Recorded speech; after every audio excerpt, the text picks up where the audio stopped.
Boys, welcome back to the Unfiltered section podcast. Today I'm speaking to Josh, who I originally met, 2 years ago? 2 years ago, we can't beat out our workplace, but our workplace.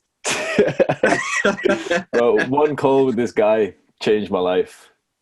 Literally, I spoke to him and he was like, why don't you just do YouTube? I was like, fuck yeah, why don't I just do YouTube? And that's literally how all you boys have found me. So Josh, would you explain to anyone who's watching what exactly you do? All right, what I do. All right, guys, I am a qualified NLP practitioner. So that's neuro-linguistic programming. So I help people change their mindset, help people change their beliefs through one-on-one work, basically. That in layman's terms, that's what I do. Mm. What do you think right now is the most common challenge or issue that you help guys with? Most common, I'd say, like it's what we talked about before. I'd say limiting beliefs and also fear. Fear is the biggest one because most times, right, people know what they need to do. Like they know what they need to do. It's not like a shortage of information. It's just having the courage to actually go out and take action and do the thing. So most people just need a little bit of accountability. They just need somebody to hold them accountable to say, like, you say you're going to do this. You say you want to achieve this. I'll hold you accountable. I'll help you with it. I'll challenge you when you're BSing yourself. That's all it is. It's not like you don't know what to do. You just need the courage to push yourself out there and do it. That's just it. That's some self-improvement. We can literally end the podcast right here. That's all you needed to know, boys. Is you have to start taking action. Mm-hmm. And so, Josh, why do you think a lot of these guys aren't taking action? You know what? Yeah, it's simple, bro. It's fair. It's fair. You don't think that you can do it. You don't think that you're capable. It's what we talked about before, limiting beliefs about what you believe is possible for yourself. Like sometimes you can think that there's something that you want to do, there's something that you want to achieve, but you think that it's not for you. So you think that maybe there's something wrong with you as an individual. You think like you're broken as an individual, or you think that your circumstances are too hard for you to overcome. But really what it is you just got to go for things. And like, it sounds so simple when I say like go for things, like you've never heard that before, but it's different when you actually start taking the steps. You start taking the steps and doing it, because like saying something and doing things is something completely different. When you're doing and you're experiencing the thing, it's different, bro. It's like heart attack. You're scared. You're like, oh, I don't know if I can do it. But it brings about a crazy level of growth. So it's about just stepping out and doing it. And this is what you're going to do when you speak. When you're watching Hamza's videos day to day, what he's actually showing you is showing you what's possible. This guy's built a business. I remember when we met in the gym, he was telling about all the things he was going to do. He's gone out there and done it. He's been consistent with his YouTube. You know, saying he's been uploading consistently, changing men's lives. I saw the testimonial. Y'all saw the testimonial, right? It's possible. It's just about, first of all, just taking the step and actually doing it. Like, it doesn't have to be that complicated. Of course, there are other mindset things that we have to work on, certain things that you have to be addressed. But the thing about mindset work is that it's never going to be a complete thing. You're never going to be fully perfect. There's always going to be something that you need to work on. But as long as you just screw your head on enough to be able to take a bit of action and do both at the same time, you'll be fine.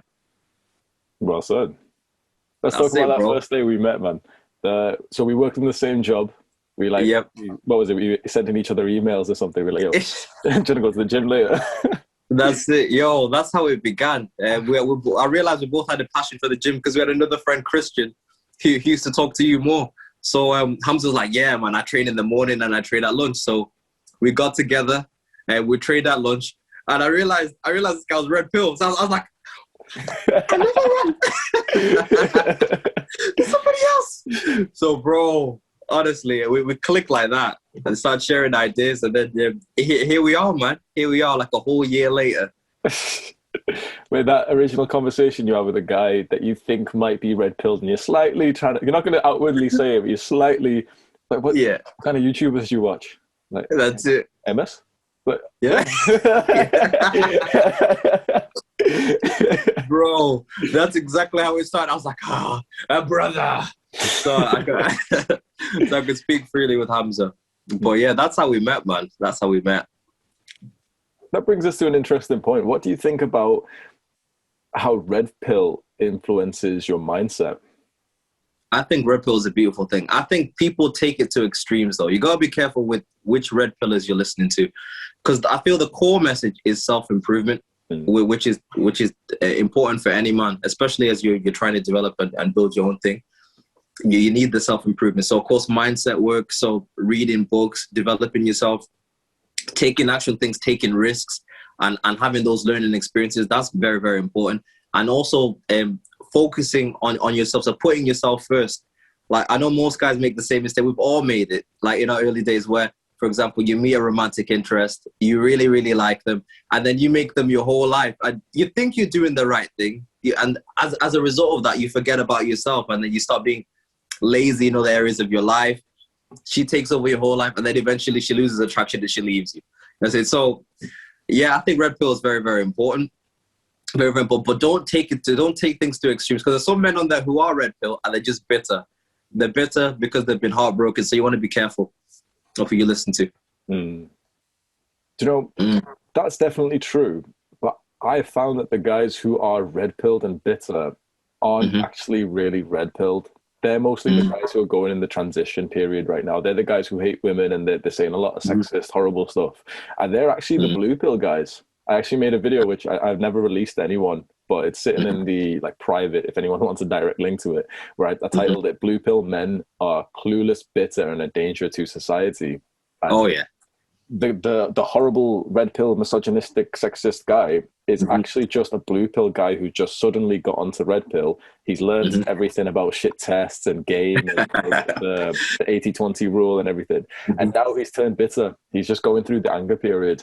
But that's it. The red pill rage, as they call it. That's it, red pill rage. Give him 6 months, give him 12 months. If he doesn't have limiting beliefs, if he books a call with Josh, then you're going to see him transform into that ideal self-improved guy who eventually understands that you can't hate women for being women, and all you've got to do is focus on your own improvement. That's it, man. Work on that unconscious as well. The unconscious mind's an important thing that we're talking about limiting beliefs. One thing I find amazing is that a lot of the limiting beliefs you get from like childhood experiences or things that are like traumatic experiences where you decide that this is the type of person I'm going to be, and this is it. And you're not consciously aware you're making this decision, but unconsciously you just kind of accept that kind of thing. And I remember one of my favorite stories or analogies in like the personal development world is the example of the elephant. You know, like what they do to like baby elephants when they take them to what do you call it, to the circus? Like they tie them up to that rod, like a stake in the ground or whatever. And because the elephant's a baby and it's not strong enough to pull itself away from the rod, it struggles. So it struggles and struggles and struggles. And it comes to a point where the elephant gets worn down and it's like, you know what, bun it. I ain't going to pull on this little rod no more. I won't be able to escape this thing. And eventually it grows. And it grows to the point where it's so big that it could just tear down the place. It could just smash up the circus, choke the owner, smash it up, but it doesn't try anymore, right? Because it doesn't think that it can do it. But so just because you've had experiences in the past, or you've had things that happened to you in the past that you couldn't overcome, or you struggled in the past, does not mean that it equals the same in the future. So mindset work, subconscious, limiting beliefs, like Hamza said, it's important, man. That's such a great analogy. Do you know, perhaps 1 or 2 years ago, I would have been thinking, what the hell are you guys talking about? Just tell me how many reps to do in the gym. Just tell me what line to use when I speak to the girl. Like, why are they talking, what the fuck's limiting beliefs? Like, why are you being weird, man? But now I realize how important this is, because every book I'm reading emphasizes how important your thoughts are and your belief system is. At first, I thought it was that feminine law of attraction, just say you'll be a millionaire, you'll be a millionaire. But now I realize, boys, a lot of the guys I'm speaking to, and I'm sure Josh will experience this, that a lot of the guys you come to, it's like perfectly the elephant analogy. They've got that chain around them from something that happened as a child, and they don't realize that the chain is just in their mind. That they can't go to the gym because 7 years ago they tried to and they couldn't get consistent. A lot recently, even this goes quite deep and quite traumatic. You mentioned this, the childhood traumatic experiences. A couple of guys I'm coaching were abused as children. I made that binge eating video because this is something I keep continuously seeing with guys who binge eat, with guys who overdose on drugs, abused as children. And it's almost like even when they're 30 years old and very successful, they have a perception of themselves as somewhat of bad people who deserve to not be at like a healthy weight. And it's almost like they're somewhat either punishing themselves, or they've still got a certain level of anxiety because of that event, and now they overdose on junk food or the drug to ease that level of anxiety. It's true. It's true. And it all stems from sometimes a deep rooted fear that you don't believe that you're worthy of love. And that's one of the deepest things. And you may not like, you know what? I don't believe I'm worthy of love. Sometimes that's what it is. Like, especially with, I think, with like binge eating, I've noticed, like when somebody's had like a traumatic experience, maybe they've been abused or whatever, sometimes that's a coping mechanism. You start binge eating or you start overeating to get overweight, to repel people from coming to you because you're afraid. So it gets deep like that, so it's true, like, which is why it's so important. Like, I think every man should invest in counseling or therapy. Therapy is a beautiful thing, honestly. So it gets all that stuff out of you. Sometimes you need to do that deep work. Mm. Do you know, that's exactly what one guy actually said, that when he dove deep into it, he took my recommendation to start journaling, really, really diving deep into why he binge eats. And he said one of the reasons is definitely because he feels safer at a much heavier weight, because he's less physically attractive, less desirable to any potential abuser. Yeah, it's crazy, man. It's crazy. But the thing is, it's like your mind is actually working for you, but it just not working for you in the way that you want it to go. Your mind's just trying to keep you safe. It's like, yo, what happened back then? That can't happen again. Boy, let's eat. So it does it. But so your unconscious is like, yeah, let's keep you safe. Your conscious mind is like, I want relationships.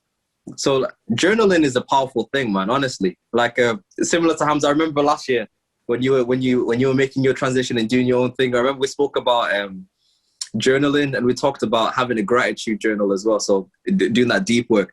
Guys, if you don't do it, stop.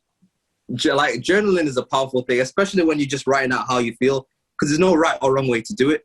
But as you do it, you get better at like highlighting the emotions that you're feeling. I feel like when I started journaling, like I was like, I don't know how I feel. I was like, I feel fine, or I feel good. But as you do it, you get better at like, oh, I feel a little bit of fear. Oh, I feel a little bit anxious. Oh, I feel a little bit this. So it'll change your life. It makes you more open to new experiences as well. So journaling, what Hamza said, bang on. What would you say to the guy who says, journaling, nah, that's for girls, I'm not keeping a diary? Okay. Bro, you just shoot yourself in the foot then. Shoot yourself in the foot. It's one of those ones where it's a therapeutic thing. And it sounds very simple. And that's what most things are. They're simple. But it's not until you actually do the practice that you find out there's certain things in you that you're not even aware of that are controlling. It brings out the unconscious. It brings things to conscious awareness. Like I remember last year I had a mentor who got me on this, the journaling. He said, I want you to start fear journaling, because you're saying that the real reason that you don't have the things that you want, or you don't go for the things that you want, is that you're afraid. And at the time, if you're telling me that, I was like, me afraid? I've read all these books. I'm not afraid of anything, right? So I started journaling, bro, and deep things were coming out, like the fear of believing that you're not worthy of things. And that came up from journaling, from writing things. I was like, why do I feel afraid? Why do I feel anxious? It's important that these things come up, because once they come up and you acknowledge and you realize the areas that you may be afraid of, where your limiting beliefs are, they no longer control you. Now you have a choice. But you need to get that awareness. Without that awareness, you carry on moving on autopilot. So it's true. It's life-changing, man, honestly. Like, how did you get into journaling yourself? Have you shared the story of how you got into that? It was when I took that Science of Wellbeing course. So I mentioned that course so many times to the boys. It's like a free course on Coursera, and she mentions the importance of gratitude journaling and of meditation. And so as I took that course, since May 12th, I've missed less than 10 days of both practices, which is insane consistency for a guy who's literally never been consistent in anything else apart from lifting weights before. And oh man, there's so many analogies you can use to try and describe it to someone, but it's only when it happens to you that you understand how important it is. And so it really goes back to just taking action. Stop listening to your mind, which tells you that it's not beneficial, and listen to the minds of men who hopefully you can trust, because the world has been forever changed by the journals of successful, powerful men. I have Meditations by Marcus Aurelius, probably one of the most well-known journals ever made. And there's got to be a reason why pretty much every single successful man ever has a journal. There's got to be a reason why 80% of successful people meditate. It's because it works. It's just that you're a complete beginner. You're a noob right now. And so you've meditated twice, you journaled once, and you're like, oh, this stuff doesn't work. What do you say to a guy like that? Bro, when I say to a guy like that, I'm saying, You know what? Don't judge it until you've given it a proper run. I said, give it at least a month. Like you'll see the difference. Like I was the same. I was exactly the same.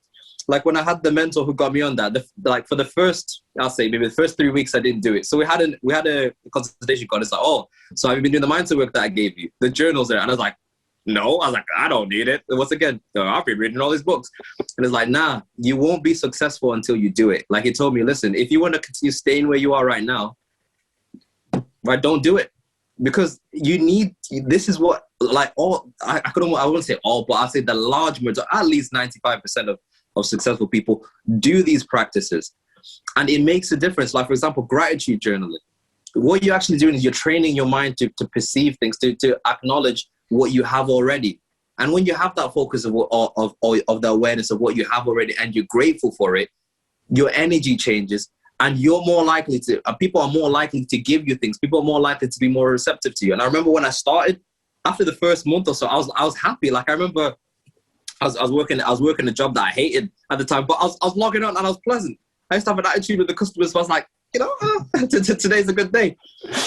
Like, but you notice the difference when you stop. I remember there was a period where, like during like second lockdown, where I went through like a week or two where I didn't do it, and I noticed that attitude coming back. So it does make a difference, but like it's something that you have to see for yourself. Like you can listen to me, you can listen to Hamza telling you over and over again to do it, but you can't understand the thing until you do it.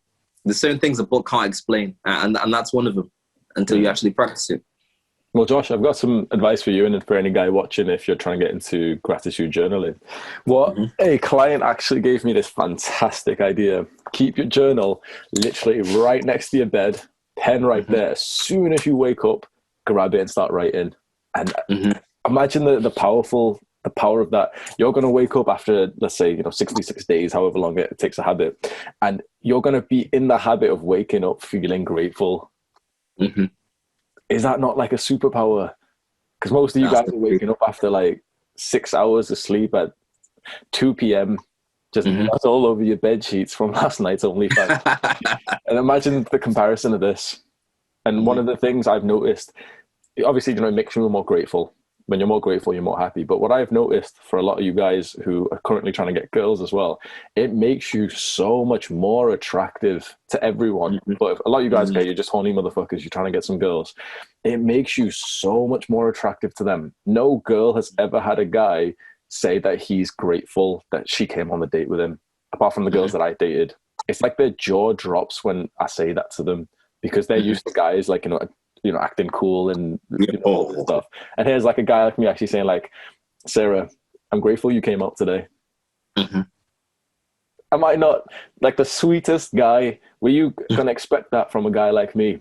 It makes someone so happy when you say that. And so one of the things that I did for Josh as well is I started doing letters of gratitude instead of just gratitude journaling. How did that feel when I sent that to you? Bro, it felt beautiful. I was just like, I still have it. I was like a screenshot. I was like, I like this. It's in my files, bro. It made me so happy. Like my energy was like, I was like, I really like Hamza. I do. But honestly, it is different. When you're able to express gratitude to people, it's different. It's kind of like complimenting people.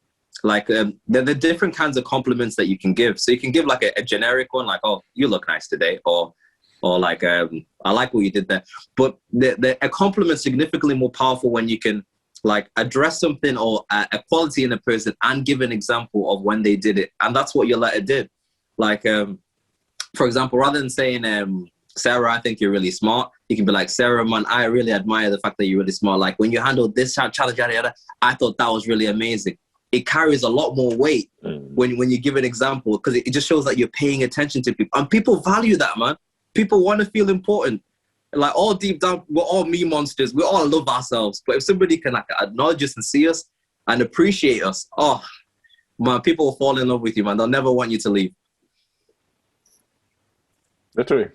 You read this book, all the boys have read this book. A huge part of it is making the other person feel appreciated, make them feel important. And perhaps the easiest and best way to do that is to tell them you're grateful for them. There's probably no better compliment because you don't even have to really say anything else. You say you're grateful for them, and that's an overall compliment of everything that they've done for you. It's insane how happy someone feels and how they respond back to you. And it literally takes like seconds out of your day. To write this letter for Josh took me perhaps 2 minutes, 30 seconds because what happened, if you don't know, I started doing letters of gratitude instead of just gratitude journaling. So every day I would title it to someone. So I did Josh, I did some old friend, I did my family, and I just write all the things I was grateful. And then what I'd do is I'd send them a picture and also read it out to them on voice note for like an extra personal touch so they could hear my voice. And how does that make you feel? It feels beautiful. And I remember I did a similar practice as well. Like, I remember there was a time, I can say it now because I don't work there no more. I used to work at Victoria's Secrets. So that's like one of my first ever jobs I did.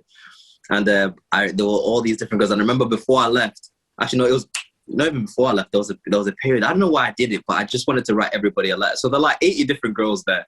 So I wrote every single girl a letter. I was like, wow. Yeah, I was like, Chloe, you know, I really like it, but I think you're beautiful. Yeah, I really like the fact that you did this and this and this for me. And I always relish this memory. And I tell you now, when they all received it the next day, I was treated like a king, bro. Worshipped. They were like, Josh, thank you. Everyone was so nice. And the thing that touched me was like, even a couple of years later, a girl messaged me and said, I've still got the letter. And it just shows you how rare it is. Like, a lot of people don't get that. Like what happens to people don't show them gratitude. They don't show them appreciation. They don't, or maybe they think it, but they don't say it to them. And those words stick with people. So that book, How to Win Friends and Influence People, a powerful practice, even Hamza, I still got it right now and I'm gassed with it. So it makes a massive difference being able to do that. So then, let's say the guy who's watching this right now is thinking, okay, it makes other people feel nice, but what's in it for me? What's in it for you? Like, I think that the betterment of your own relationships, I think. Like, of course, I think it's twofold. Like, when you show gratitude to somebody else, I think it does something for you as well. Because when you give and you see that they're happy, or better yet, even if it's not outcome dependent, when you give, I think I personally feel good when I give. When I give, I think, wow, you know what, I've done a good thing, even if the person doesn't show the gratitude themselves, because you're giving from a place of, this is who I am, not dependent on the outcome that they get. But what you often find is that when you do it, your relationships will improve. Like, people will like you more when you're showing gratitude to them, when you're telling them what you think, when you're showing them the appreciation. Like, one practice from that book, How to Win Friends and Influence People, that I did do was listening, just being a better listener. So like you go in and you gauge people and you talk to them and you take interest in what they're interested in. So let's say like one of my boys who I met over lockdown, social distancing, we trained together. So he lives around the corner from me and we go to my friend's house. Han, he's got a garden gym. So I had to build a relationship with him and we'd speak in the car. And I realized that he was really, really fond of his brother. Like he's a younger brother. His brother's like 17, but he's a beast. So he's really proud of his brother's strength. So when I hopped in the car, I'll just talk to him about his brother. I'll be like, wow, how's your brother doing? And this guy would go on, he'll talk. And before you know it, we're there. And before you know, it's like, you're like, oh, you know, I really like these conversations I have with you, Josh. But I've not spoken one word about myself. He's been speaking about him. But he enjoys the company. He enjoys hanging out with me. So it's improved the relationship and the rapport. And now he goes out of his way to help me out. He just picks me up sometimes for him to go to the gym. I don't have to ask, right? But that's just as a result of me paying attention to him, making him feel important, talking about the things that are important to him. Because people often don't take interest in other people. People talk about themselves. So it's a powerful practice. There is so much benefit for you. It's just that you've got to use more of your brain cells to understand what the benefit is. Because instantly it feels, okay, you're doing something nice for someone else. But that act of kindness always comes around. Because let's imagine some scenarios. Josh wrote all those letters for those girls. He's going to be walking past this city one time and a group of those girls are going to be in some kind of restaurant. They're going to be in some bar and they're all going to be like shouting his name to tell him to come join them for a bit. I wrote him that letter. If I end up walking past his house or where he's training, it's like instantly I'm going to be invited into the gym workout. Instantly. Of course you are. Following the How to Win Friends principles, I've literally got influencers lined up to come and do these podcasts just because I spoke in their terms instead of mine. I didn't say, oh, I've got a podcast. Would you care to help me with my... No, I said, I've got an audience of X. I'll be sending them straight to your platform. You're bound to get a couple of guys who will go onto your stuff. I talk directly in terms of theirs. I've got like a whole list of unopened Instagram messages right now of guys who are far more successful than me, who are actually really keen to get onto the podcast with me. That's my benefit. My business is growing because I'm following these tactics. That's it. You're appealing to their self-interest. That's it. So it's not about you speaking about what you want. It's about speaking to what they want. And it applies to marketing, applies to business and everything. Like, for example, like let's say you're starting a business and you want to, I don't know, let's say, okay, for example, let's say you're a personal trainer. The personal trainers that do well are the ones who appeal to the person. Somebody like, I'm gonna help you lose weight quickly. Like that's something that appeals to me. It's not like so rather than me saying, you know what, I want to really train you to help you change your mindset through lots of hard work over 3 months' time so that you can feel for your best fulfilled life. That doesn't appeal to people as much as like, I'm going to help you lose weight real quick. I'm going to help you get into the best body or best shape of your life. Because you're speaking in their language, their verbiage, not yours. So that's true. It all links together. You get to speak in their language in terms of their interests when you listen to them. And one of the things that I've noticed when I coach a bunch of you young guys, especially the ones who are semi-professional in the tech industry, especially, have this type of mindset where they think like, oh no, like social skills aren't needed. I don't even need to know about people skills because I'm just a coder. Well, what are you coding?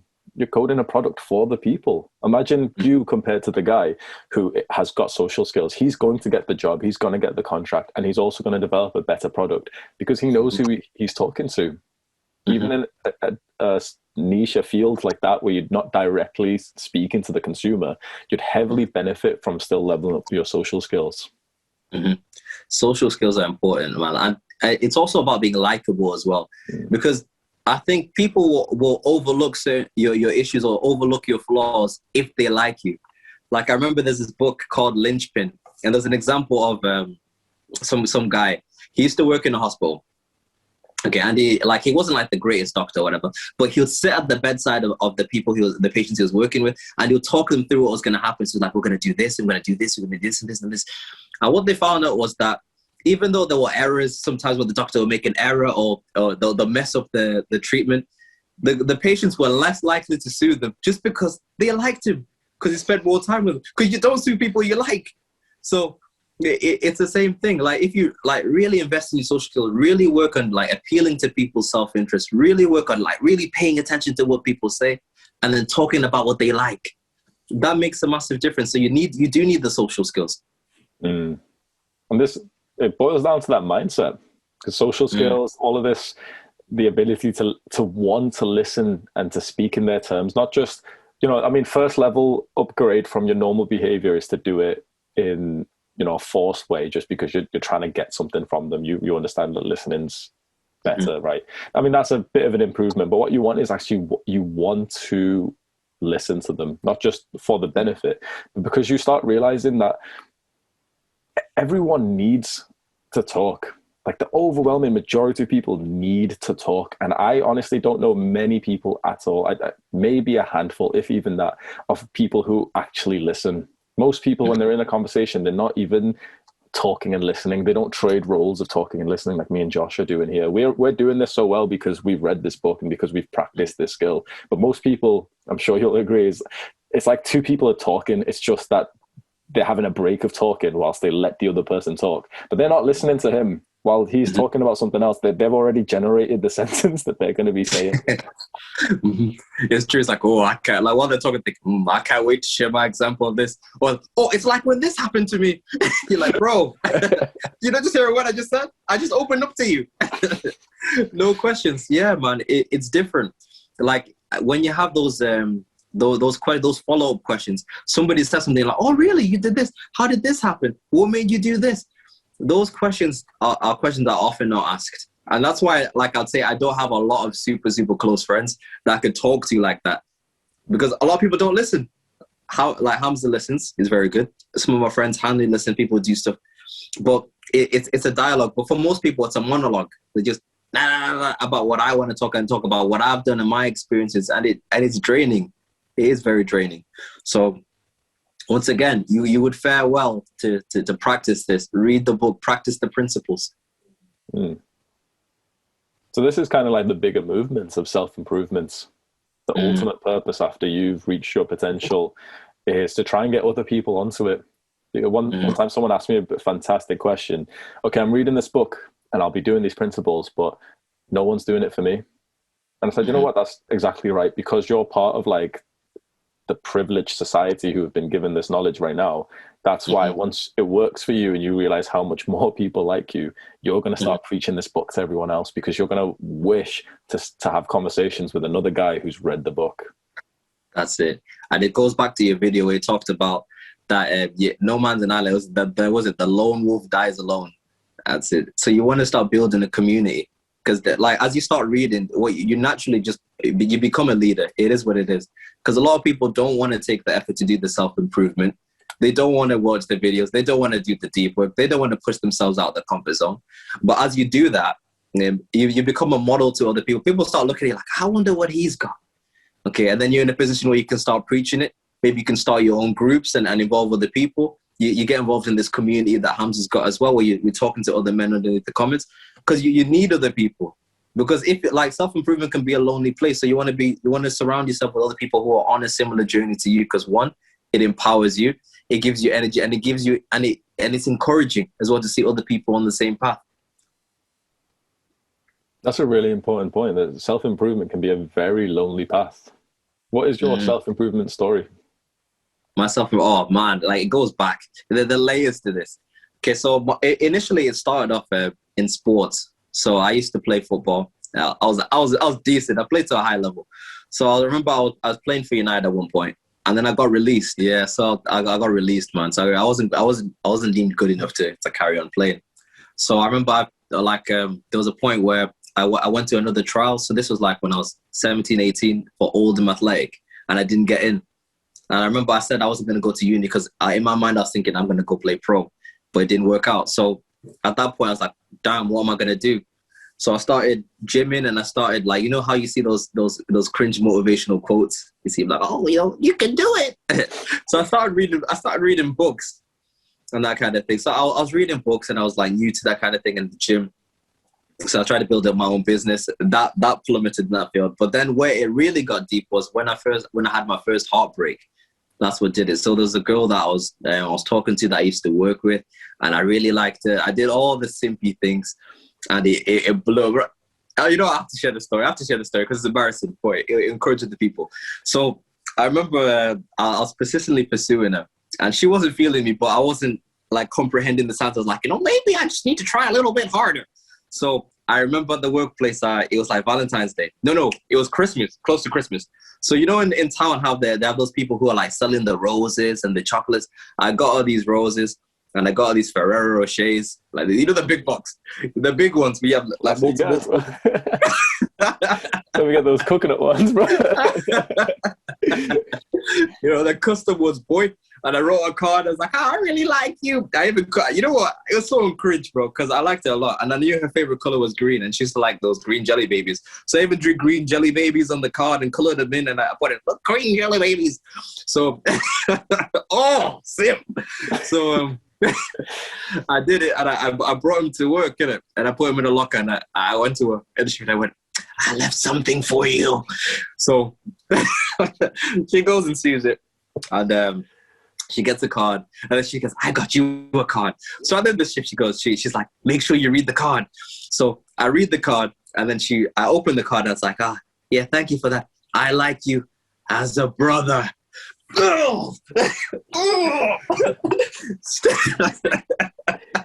Stab in the chest. Bleed. Oh boy. And you think it'll end there, right? It didn't end there. So she's like, we'll be friends. So me was like, oh, fine, we can be friends. Maybe I'll win her over.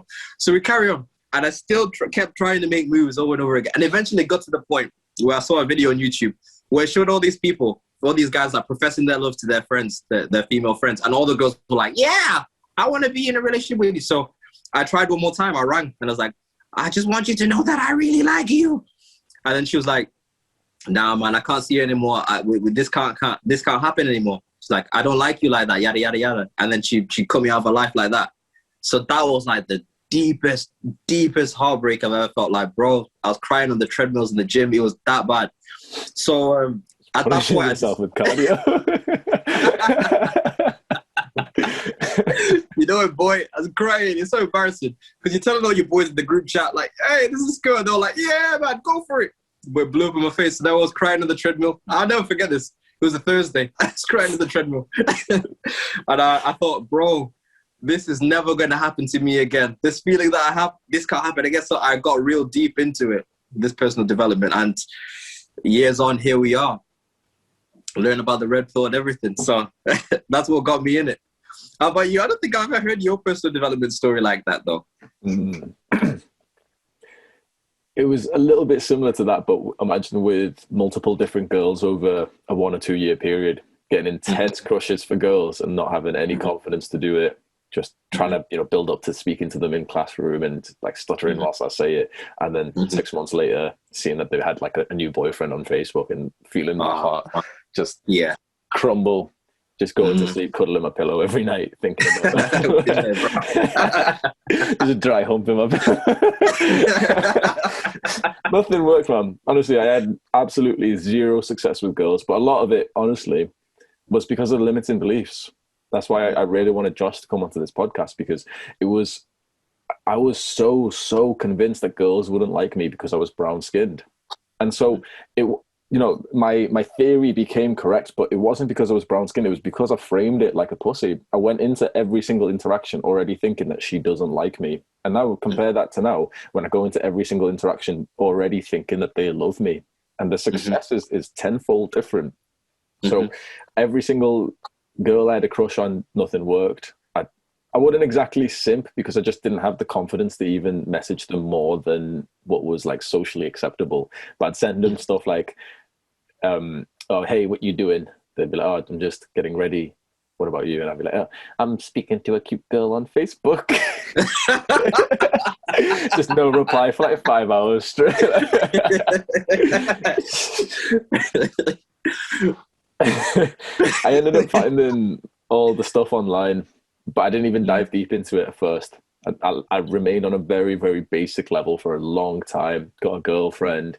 Then after breaking up with this girlfriend, I had that full-on heartbreak, depression period for like a whole 28 days of fully being so upset that I lost like the girl that I planned my life with. And it wasn't even like a simping thing. It wasn't even that she broke up with me. It was literally just she dropped out of uni for health problems and moved like 100 miles away. So it was like, it was full on as bad as the heartbreak could be, because you still wanted to be together. Yeah, I wasn't going to do any kind of long. Even at this point, I had the sense to not do a long distance relationship. So I'm so glad. And then straight after that, obviously, I started getting into pickup. I started getting into night game, especially in clubs, because that was my scene. And doing a little bit of YouTubing on that. Eventually, found like stuff like AMS and Red Pill. And since that point, following the Red Pill's standard advice, there's been 0 times that they've been wrong. Like quite literally every single time I followed their advice with a girl, I've gotten the girl. Every time that I was like, oh, you know what? Maybe they're wrong, because I've slept with like a lot of girls now. I'm sure I'm better than the Red Pill. I can do whatever I want. And then I get my heart broken again.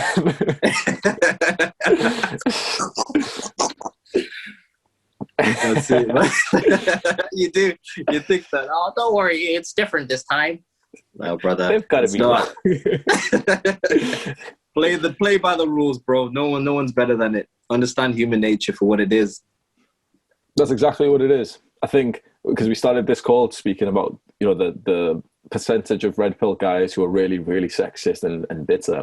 The thing is, because of the way it's structured, you often start to think the Red Pill is that group of guys. So you start to think, oh, are these guys right or are they wrong? And that's the issue. The Red Pill isn't the subreddit. It isn't the guys.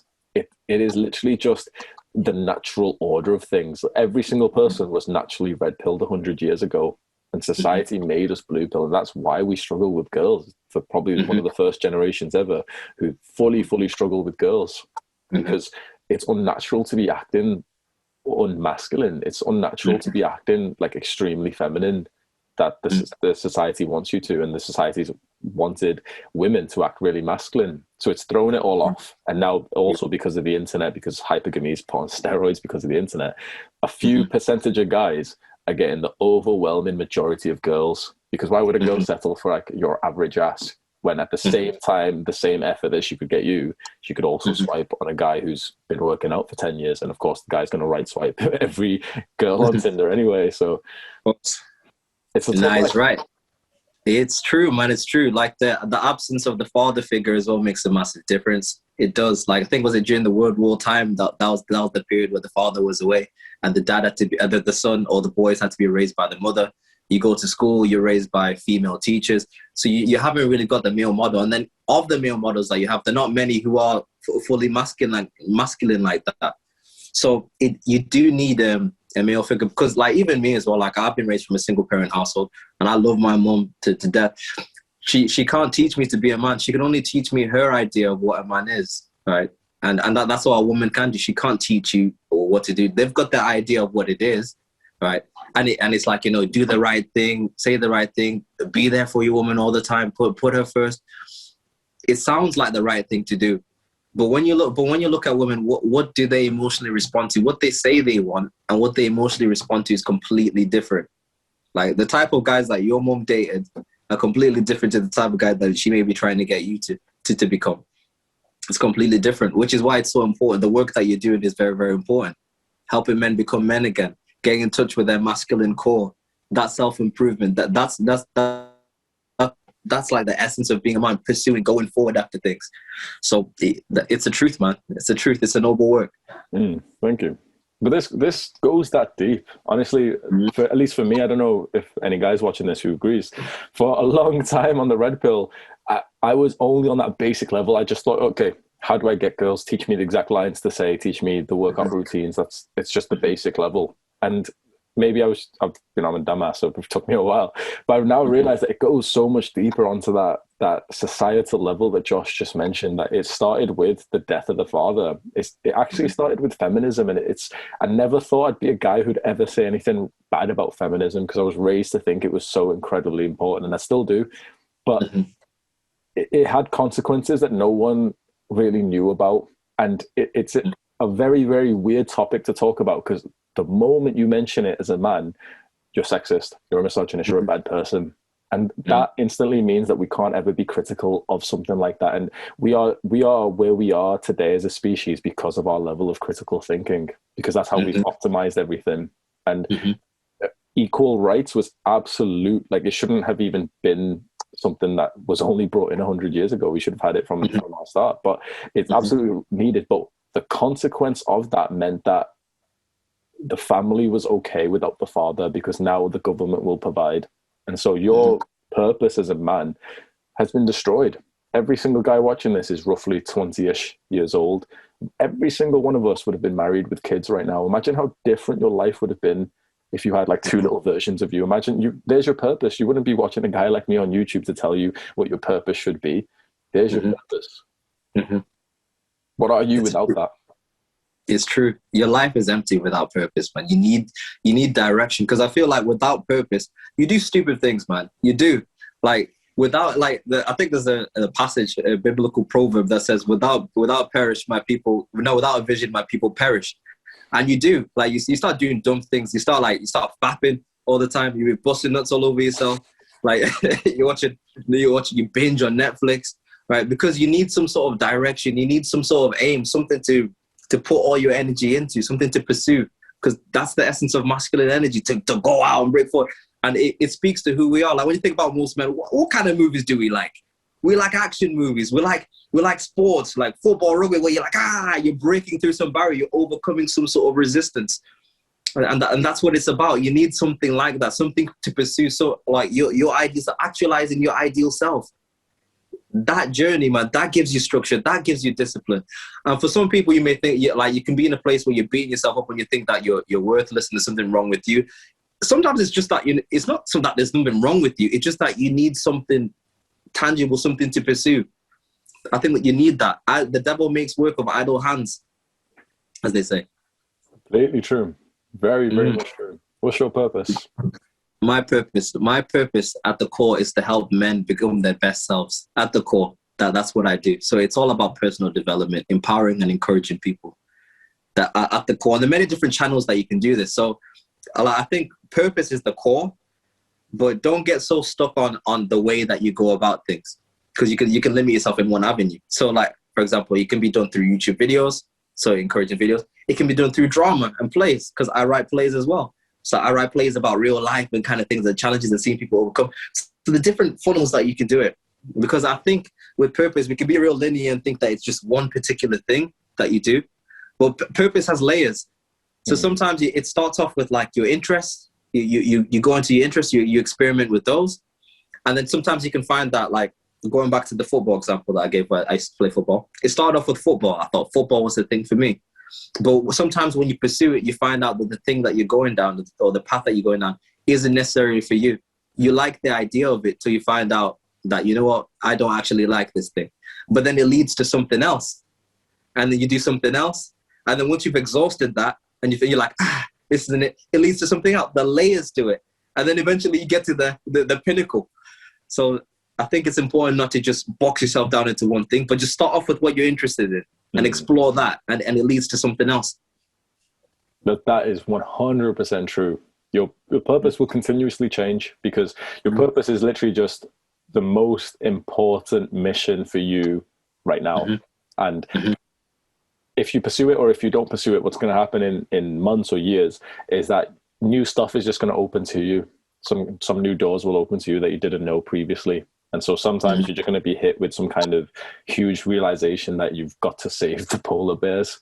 And so, but you wouldn't know that up until you traveled to the Antarctica 10 years from now. And so you've got to hopefully have a purpose throughout life. Now, it won't be the same one, but as long as you've got something that's bigger than yourself, it's self-transcending, you're going to go take some action. Right now, your cost of inaction is not very much. You're not missing out on much, because why would you work hard? Oh yeah, if you put in overtime, you might get an extra £200 for that. It's nothing. You're not helping the greater good right now. You're not achieving something huge. So you don't really need to wake up early. You don't need to quit fapping, because why would you? Why wouldn't you enjoy yourself? You don't need to quit video games if you don't have a purpose. And every single one of you want to do the opposite of what I just said. You want to quit video games. You want to quit fapping. You want to quit binge eating. You want to be at the maximum, the apex of your self-improvement, reaching your potential. The only reason you'll be able to do that is when you've got a purpose. So Josh, what would you say to the guy who hasn't found his purpose yet? Hasn't found his purpose. Don't beat yourself up. The first thing that you need to do is experience loads of things. So put yourself out there and try things. And I think it just starts off with what? Starting off with your interests. What do you like? Start there.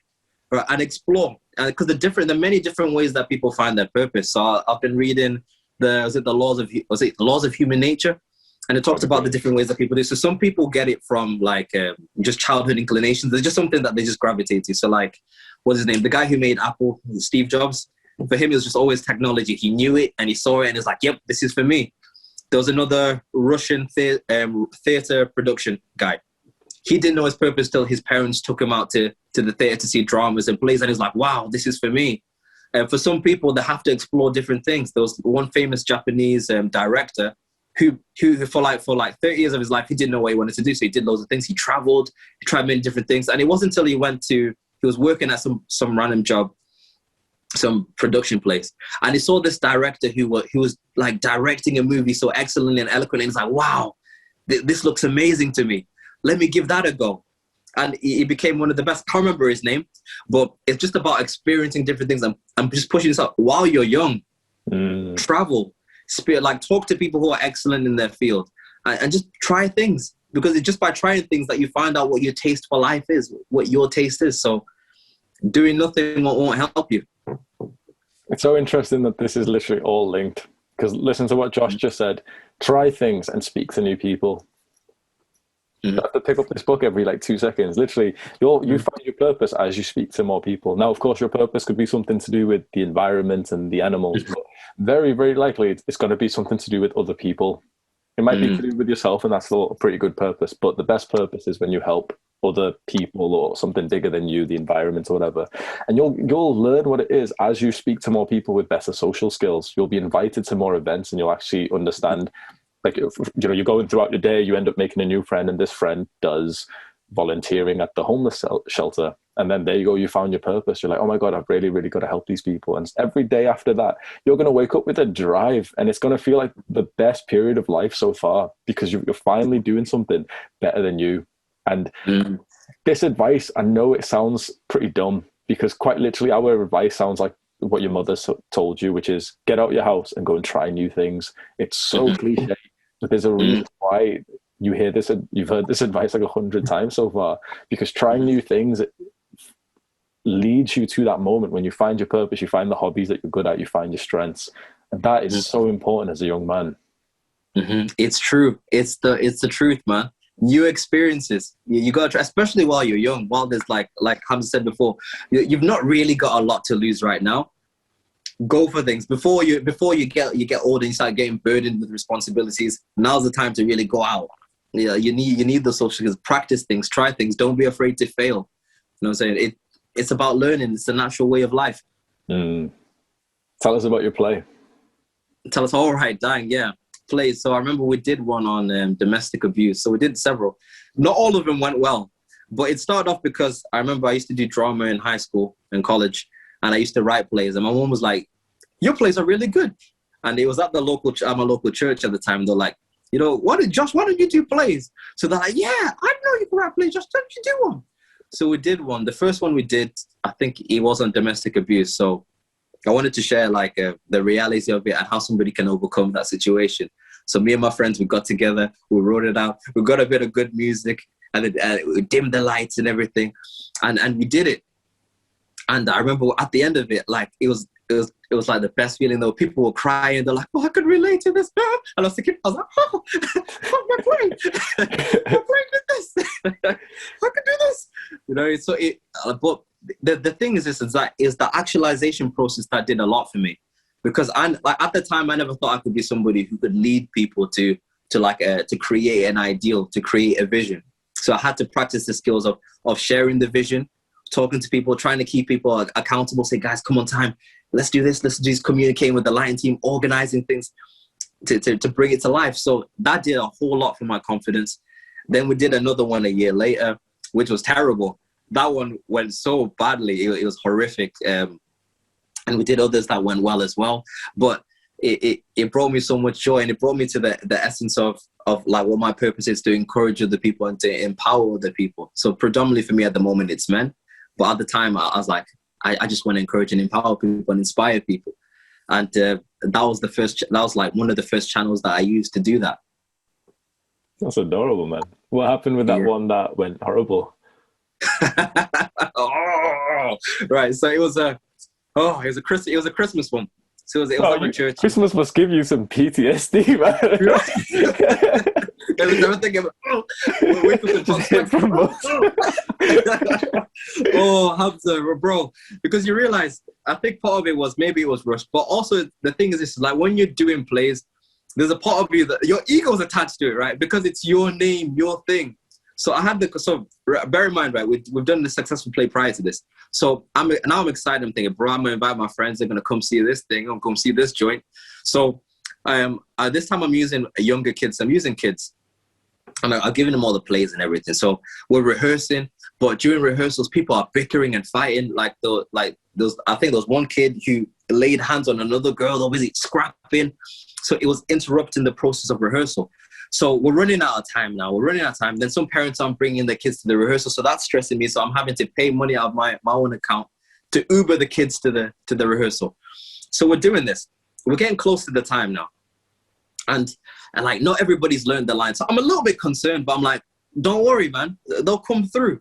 So this is the night of the show now. The night of the show, one of the main kids, he had an important role to play, and he asked me for this role, so I gave it to him. So I'm like, okay, we're doing the rehearsal. I'm like, okay, all right. So have you learned your lines? The kid's like, I don't know my lines. So I was like, what do you mean you don't know your lines? He's like, oh, I don't know.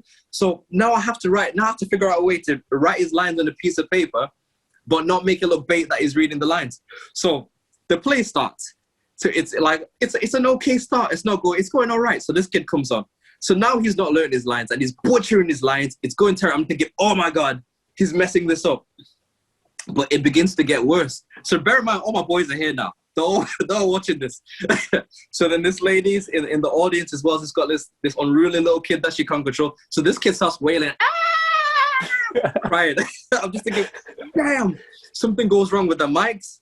Bear in mind, because this is rush. So the person who's controlling the mics loses control of the mic. So now you're losing sound. So this kid's going, we can't hear the people who are speaking.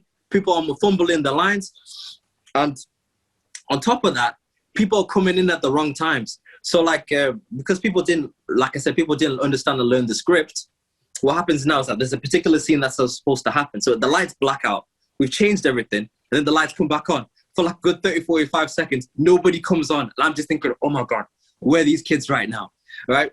It was horrific. When I tell you that everything that could have gone wrong, went wrong, it went wrong. And you know what? At the end, I'll tell you how I knew it was bad. You know when people don't clap at the end?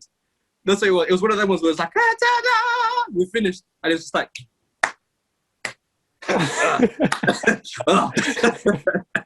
I was livid. I remember in the back, I was like, you kids found me. You embarrassed me. And then I remember I had to face my boys at the end. And I was like, they're like, yeah. And no one said anything because they knew it was bad. It was humiliated. They're like, yeah, just how you gonna lie to you, Brad. This is what it is. So it didn't go to plan. And I was really discouraged for like a good, maybe I said like a good month or so. I was down about it, but we reflected, and then we did another one that went better. But it's part of the process. This is part of like going after your purpose and trying things. Things aren't always going to go well. It's like the first time you ask a girl out and she goes, ha, ha, ha, ha, ha. I'm not interested in you. It happens, man. But you just got to bounce back. So that's what happened, Hamza. And it was humiliating. It's all on camera as well, but I'm never going to show that. Yeah, send us the link. Boys, if you scroll down to the description, I'll link it for you. Never that. That's stayed in the archive. Till I blow up and become more successful, then I'll show that one. Horrific. So I think we'll wrap it up. Now, Josh, let's say a 21-year-old guy has watched this far. He's pretty inspired. He is well into his self-improvement, but it boils down to the mindset again. His mindset's feeling pretty negative, and especially because of inconsistency. It's his productivity, his discipline, all the success in life. It goes up for 3 days, and then he kind of forgets self-improvement is a thing for like 2 weeks, and then it goes up in 2 weeks. You know, you must have seen this yourself. So what would you say to him? What I say to him, I'd say, look, don't beat yourself down about it. Like, it's happened. Like, I think the one thing that makes it 10 times worse is that you judge yourself for it. You judge yourself and then you're ashamed and you're like, oh, I'm a failure. There's something wrong with me. Get back on the wagon. One thing I'd highly recommend is to get yourself a mentor or get yourself some level of accountability because accountability is what changes the game. And that's what helped me gain consistency. Just at the beginning, it's like the training wheels in the bike. When I had my mentor and he was on me and was saying, oh, have you done this? Have you done that? It helped me. One thing that you can do if you can't afford a mentor is do something that I call severe consequences for failure. So I remember last year when I wanted to discipline myself with my sleeping, I wanted to start waking up at 5 a.m. and I was struggling to do it.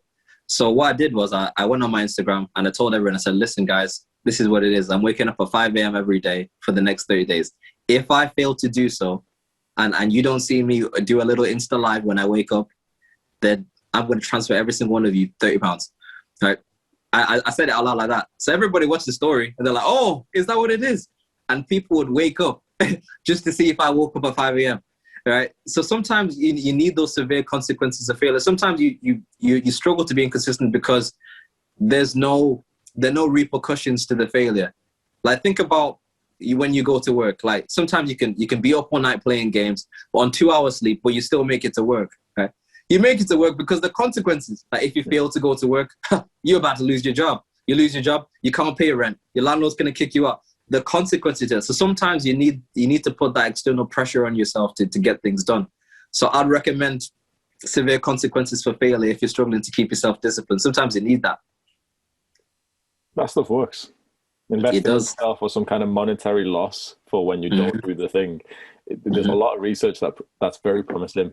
Even like, because we hate losing money. So the smallest amount, £1, £5, you do the same thing as Josh. You make your social media into your whole accountability partner. Now you've got 50 people who are keeping you accountable, and you really, really don't want to lose that money because you wanted to do this anyway.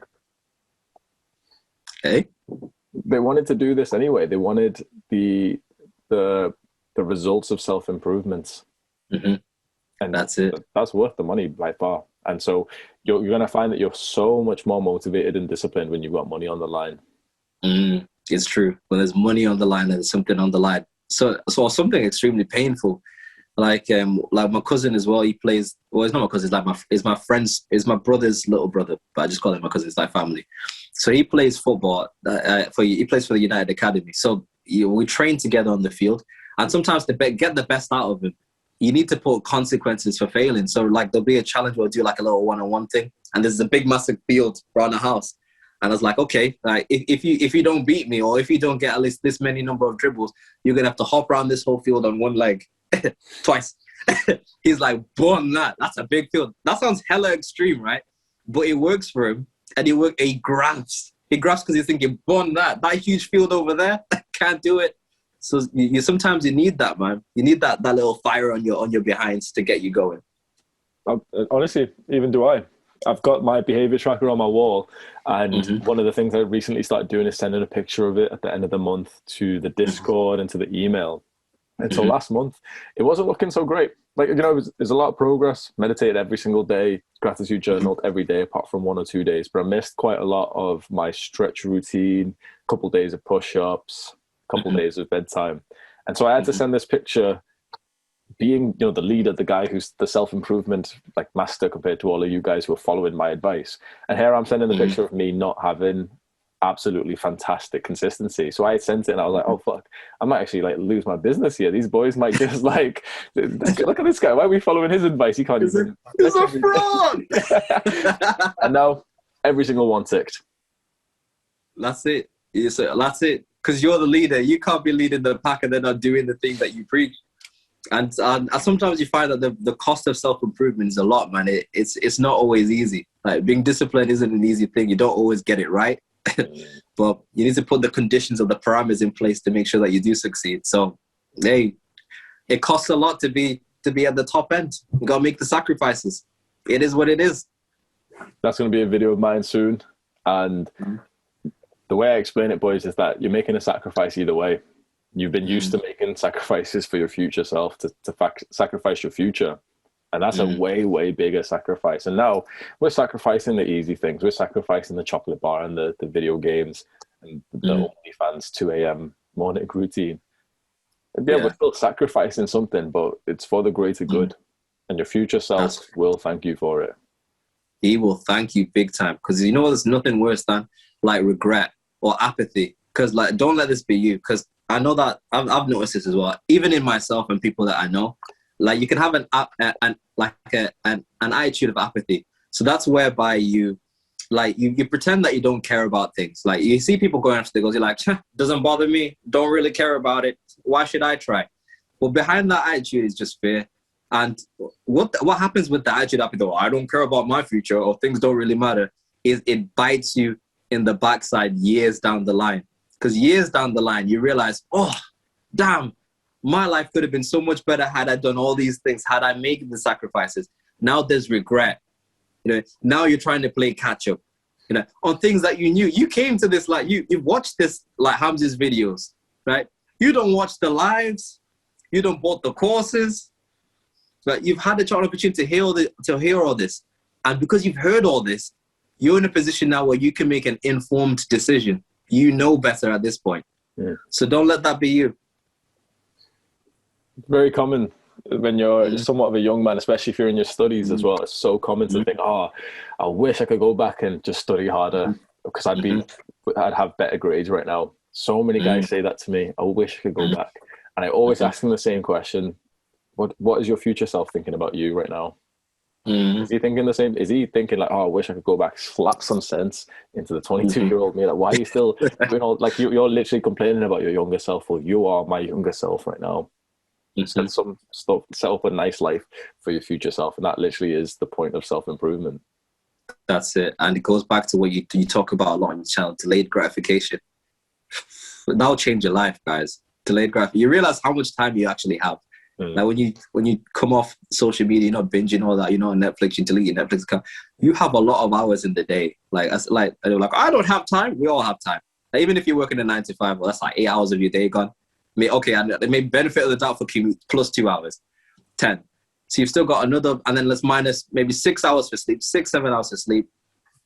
Well, what's that? 16, 17 hours gone out of your day. You still have a lot of time to improve yourself, even if it's just 1 hour a day. It adds up, man. Everything accumulates. That's it.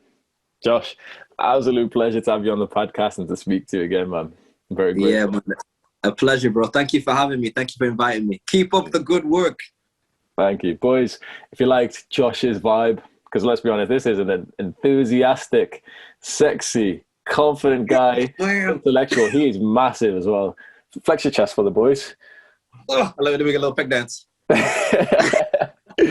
His content is going to be linked below. His Instagram especially is an absolute gold mine if you're on self-improvement. Click on the link and you'll see why. Literally, how many videos do you have up now? Bro, there's so many on there now. Hundreds. So many. But I'm going to be uploading some of them on my YouTube once again. I want to get back on that. But on Insta, I'm going to be flooding you with content real soon. But at the minute, just 1 a week for now. Just for now. We got some things in the storehouse coming. Good, man. Boys, description right now. Click the links. You'll see his content. And I really, really think you're going to get a lot of value from that. But yeah. Thank you for watching, boys. I appreciate that you got this far. Josh, hope you do. I hope you take care of yourself, and I wish you the best, my brother. You too, my brother. We'll catch up in a bit. Take care, man. Peace.